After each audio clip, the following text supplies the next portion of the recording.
With action movies, a sequel can be a tricky thing. Your gut reaction is to go bigger, go more action, and so you get things that work, like Terminator 2, and sometimes you get things that don't work, like Speed 2 Cruise Control. Today we look at a sequel that went bigger budget, went higher, and that is Escape from LA. How will it fare on your reviews? That remains to be seen. Let's roll.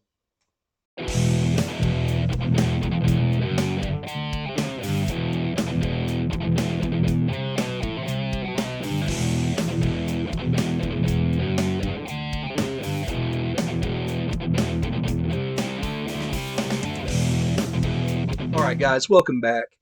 Escape from New York is one of my favorite movies of all time. It's in my top 15 for sure, maybe my top 10. And after the moderate success of that movie, there was always talk of a sequel with John Carpenter and Kurt Russell. Kurt Russell loves this character, much the same way Vin Diesel loves that Riddick character in the Pitch Black movies. So there was talk of an Escape from New York sequel as far back as post Big Trouble in Little China.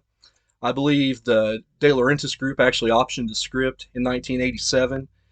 And Carpenter and Russell deemed it far too campy, so it kind of set in development hell for a long time, in which time the De Laurentiis group actually declared bankruptcy. And so sometime in the 90s, after the LA riots, LA was looking like a place much like the movie. You had riots and fires and mudslides and earthquakes. And so the power trio of Carpenter and Russell and Deborah Hill, Carpenter's longtime collaborator, actually got together, and the three of them wrote this script for Escape from LA. And they put in their favorite parts. Kurt Russell actually wrote the basketball scene with John Carpenter. Deborah Hill had a lot to do with the surgical oddities in Beverly Hills. So it was a total collaborative effort on all three of their parts to get this thing made. And Hollywood really got behind it. This thing had a budget of between 50 and 60 million, I do believe. We'll get to the box office returns later, but let's get into the movie and the plot. Basically, it's 16 years later, and this kind of Christian fundamentalist president got in. He actually reminds me, the actor who plays him, of George W. Bush, just a little bit, just facially and everything. And he's kind of the moral majority here in 2013 America. And so you can't swear, you can't smoke, you can't eat red meat, for crying out loud. I wouldn't make it.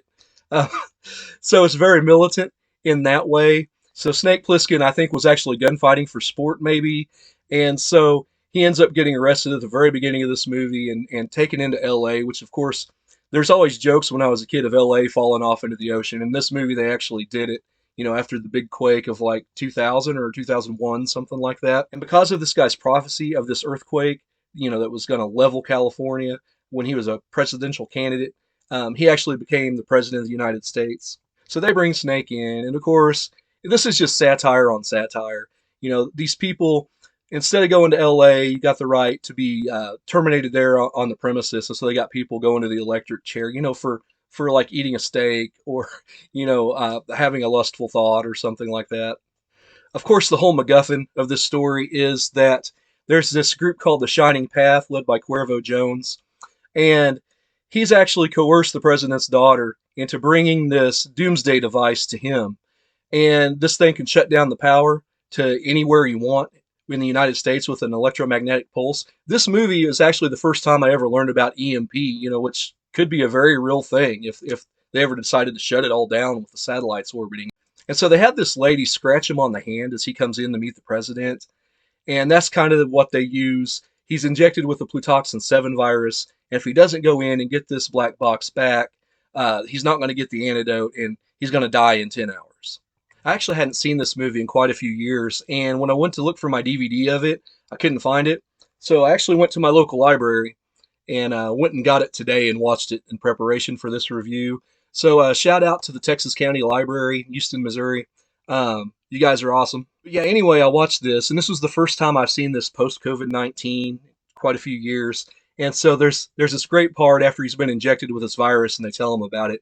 Stacy Keach's character says, "Designer virus is Plissken, the wave of the future," and I kind of laughed because now there's all kinds of different strains of COVID-19 coming out. You get pink eye with this version or this with this version, and it's ridiculous.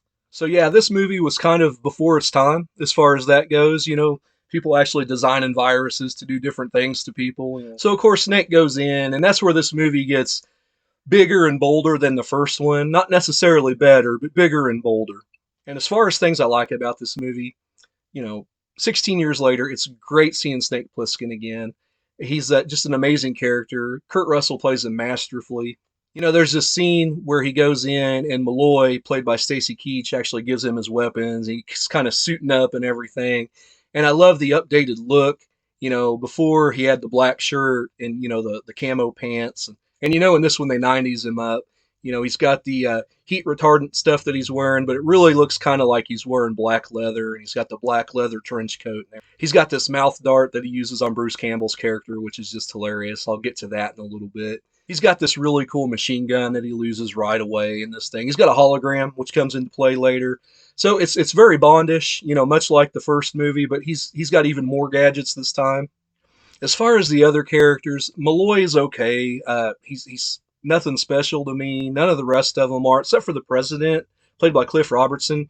He's actually pretty good in what he does, playing this kind of religious bigot president, and I can kind of get behind that character.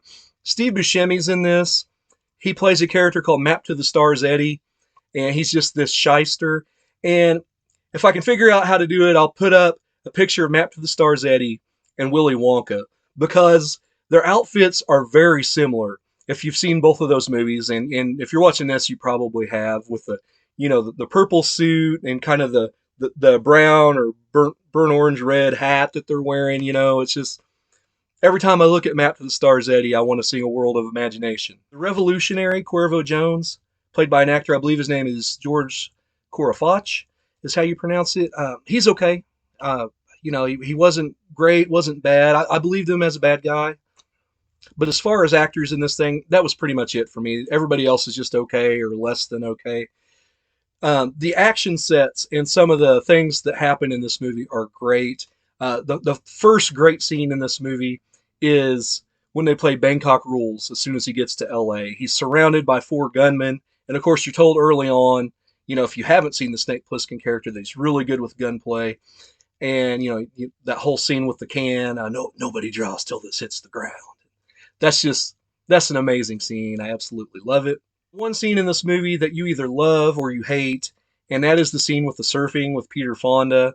There's this big tsunami coming down Wilshire Canyon, and Snake's caught there, and he's been shot in the leg, and he has to get on this surfboard and surf or die. And it's, the effects are not the greatest in the world. They're like late 1995 effects, because this movie came out in 96. So, I can see if you have a problem with that. I think it looks cool. It's just off enough. They use a lot of different effects there to try to achieve, what they could have achieved probably 15 years later with CGI and made it look really good. And that whole scene where he tells Pipeline, catch you later, and high-fives him while he's surfing and jumps off his surfboard onto Cuervo's car and gets Steve Buscemi's character and just beats the crap out of him. That scene is great to me. And Snake Plissken has some great one-liners in this thing, much like the first film. In the beginning, they're briefing him about the situation and everything that's going on. And Malloy says, we sent in 5 team members, and within so long, all of them were dead, but 1. And Snake goes, hell of a team. And there's a scene later, Malloy and Snake are face-to-face. And Snake's like, sad story, got a smoke? And Malloy's like, Plissken, there's no red meat, no women unless you're married, no swearing, no smoking. Yeah, land of the free. Just, you gotta love that character. And the dialogue was so well written for Snake Plissken in this movie.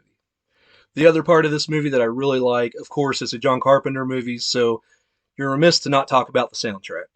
Him and a lady named Shirley Walker actually did the soundtrack, and it's really good. I like the new theme in this movie. It's that original Escape from New York theme, but it's ramped up quite a bit. A little harder driving. It's got some drums and a little bit of computer synth going on, and it sounds really good. The scenes where they're showing Snake suiting up, and it's got a little bit of a almost Western vibe to it. That's some really good score right there. I really like the bands that they got to play on this thing. You've got White Zombie doing the credits song, and it's pretty good. You've got Tool playing a song called Sweat on here, And there's a great scene as Snake is trying to find this team member. There's this line, seems like I've been here before, seems so familiar. And it's great that they put that in a sequel, which they're basically rehashing the same plot as the original. And I love that there's kind of that fourth wall breaking there. That scene's actually pretty funny because I believe it's David Carradine's in there from Revenge of the Nerds as a skinhead that Snake blows away. But the other musical piece that's in this is really funny is as he first gets to L.A. and there's that acid rain. Sugar Ray is actually on there before they sold out like a year later and started making music you'd hear at Gordman's or Macy's or something like that. There's a really pretty heavy song on there. As far as issues that I have with this movie, and there are a few, it's that the characters in this movie aren't as memorable as those in Escape from New York, the supporting cast, that is. There you had the Duke of New York, played by Isaac Hayes, and Donald Pleasance, who played the president, who they wanted to get into this, but he actually turned it down because his health was so bad. I think Halloween 6 was the last movie he did, and he actually died before pre-production started on this. But him, and of course there was Maggie and Brain and Cabby, played by Ernest Borgnine. In this, the characters are a little bit more forgettable. That they don't have quite as much to do. The exception being Hershey Les Palmas, played by the legendary Pam Grier. Uh, that character is just so wild and outrageous. It just screams LA to me. But really, none of those other supporting characters shine quite as much as those in the original. And so that drags this movie down a little bit to me. This is much more a Snake vehicle. I will say more attention is paid on him in this movie than in the original, because in that original Escape from New York, it takes forever to get him into that prison because you have so much exposition. And this one you have some, but a lot of that backstory is already told. So he's arrested right off the bat and put in there. So I like that they get straight to the point in this movie. But what hurts this movie for a lot of people are the effects. There's some really dodgy CGI in this movie. It was the mid '90s, so computer graphics weren't there. It wasn't to District 9 level and Avatar level in 2009. So there's that whole sequence where he gets in the nuclear mini sub and he goes from the mainland to LA, and that's really bad. It looks like a PS3 or maybe even a PS2 style graphic, and it's not good. It's very corny. There's some other things that are not so good in this movie, effects wise. A lot of people have issue, like I said, with the surfing, and some of them look kind of dated because you're dealing with matte paintings and everything. But this is Drew Reviews, and I love matte paintings, and I think they look great. That opening sequence wherever they come up over the wall and they're showing LA from a distance out in the ocean, you've got that burnout sky where Hollywood's on fire and everything, and that looks really good to me. You've got the scene where you've got the character of Pipeline getting ready for the big tsunami, and you look down the canyon, and there's that red sky, and I think that looks really good too. But I think the main problem was that first movie, even though it's a little bit far-fetched, was kind of grounded. This movie's just wild, and I don't think people were quite ready for that yet. You've got that scene where Snake and Teslima actually get abducted by the surgical failures, and so they go in and they're strapped down, and Bruce Campbell comes out in all of his scene-chewing glory, and he's got bad hair plugs in, and he's got a nose that's been shaved, and it looks crazy, and the people in there are so wild. You've got all these rejects with their Botox and their lip injections, and it's basically a satire on Beverly Hills and just how fake that is. And I love what Deborah Hill did in that scene. There's one guy, as they're panning and crossed all the oddities, he's kind of like this. He's like, and he looks like Gary Busey to me. And every time I see that scene, I can't help but think, oh, Gary Busey's in this movie. How am I doing today, Gary Busey? You're doing great. Great, then I'll keep it up. My apologies to all you people out there. I'm so sorry for that. So the script, it's not as streamlined as Escape from New York. It tries to be bigger and bolder, and it makes some crazy choices, and I don't think people were quite ready for that. But, the more I think about it, the more it really doesn't bother me. And I think, having not seen this movie for so many years and coming at it today from a fresh perspective, I think I actually appreciate it more than what I would have, because I thought coming into this, when I rate this thing, I'm going to give it like a 6.25. And when I get to that point, it's going to be a little bit higher than that. So I'm just warning you ahead of time. There's spoilers as far as the rating. But I really do like this movie. I think it's better than what people remember. It is flawed deeply. It's got some issues, but do I think it's as good as John Carpenter does? John Carpenter has been on record as saying he actually likes this more than the original Escape from New York. I think he appreciates Escape from New York, but I think he likes that this is a bigger movie and like I said, took those bolder choices. But yeah, I can't agree with him fully on that. I do like, at the end of the first movie, you've got Snake Plissken. He made the switch, and so the president goes to give this big global address, and there's that big band music that Cabby was listening to. In this one, he actually, spoilers here, he actually shuts down the world, and I love the apocalyptic ending to this. Like I said, they took an even bolder choice as far as this goes. He set the world back to the Dark Ages, and bravo to that. I loved how he used the technology they gave him against them. And you know what? I'm Snake Plissken, and I don't have to listen to you guys. It's true to the character, and I like that about this movie. As far as rating Escape from LA, like I said, I was going to give it a 6.2. On IMDb, it's a 5.7. So, I'm usually a point higher than IMDb. I'm going to go a little bit more than that. I'm going to go 6.9 for this. I don't think it's quite a 7. I think it's got quite a few issues. It's got some convenient plot devices thrown in. But for the most part, I actually enjoy this movie a lot. It was actually better than what I'd remembered from a few years ago. And so, yeah, 6.9 for Escape from LA. Would I recommend it to someone? If you like the original movie, then yes. This is the definition of a big, dumb, blow 'em up popcorn movie, which I believe it came out in the summer of '96. So that's exactly what it was trying to be. So, up next, guys, I've got a treat for you. I've got a special guest that's going to be on this channel, and we are going to review Friday the 13th, Part 7, The New Blood.